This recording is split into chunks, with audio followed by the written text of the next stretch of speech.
Today's victim, 2012 Ford Fusion. So let's get to it. Today's car, it kicked the belt. So the belt is missing. The reason it kicked the belt is there is an idler pulley down underneath, down in here. It's back there somewhere. An idler pulley that basically decided it doesn't want to be here anymore. So let's get into changing that, and I'll show you what we need to do. First things first, remove your coolant bottle and position it out of the way, because you got to remove your engine mount to lift up your engine to get to your pulley. So with your coolant bottle positioned out of the way, just shoved up over here, you can clearly see the engine mount and everything that needs to come off. So this bracket on the top of the mount has to come off. This mount here has to come off so that I can get access. And if you look right down in here, see that mess of a pulley? This guy right there? That is our problem. The pulley has melted, the bearing is no good. So first things first, before you remove your engine mount, make sure you get your floor jack and support your engine from underneath.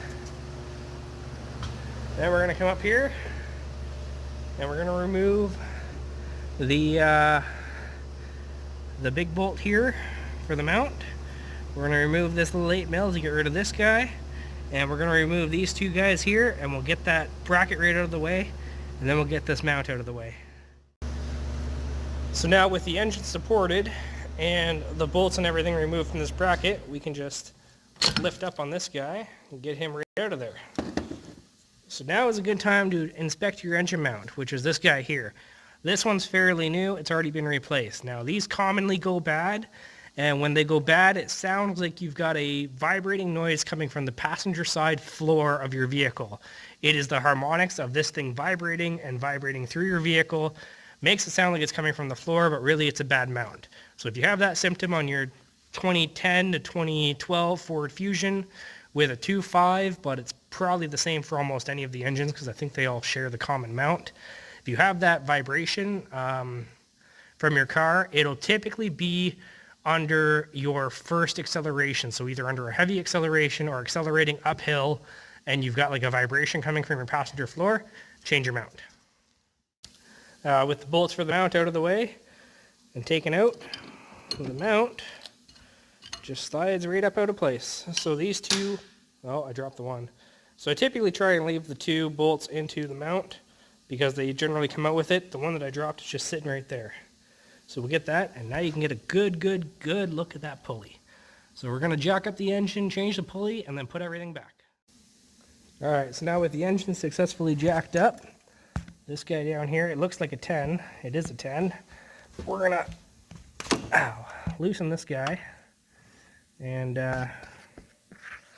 we're going to change him. And then I'll show you guys the new one, and we'll reinstall. So now that the pulley's off, we can see just what's not really left of it, which is not a whole lot of nothing. So she's NFG. Let's yeah, she got hot. She got real hot. Real hot. So I'll get a new one, we'll throw it on, she'll be good as new for another little bit. Alright, so new idler pulley, time to stick it where it lives.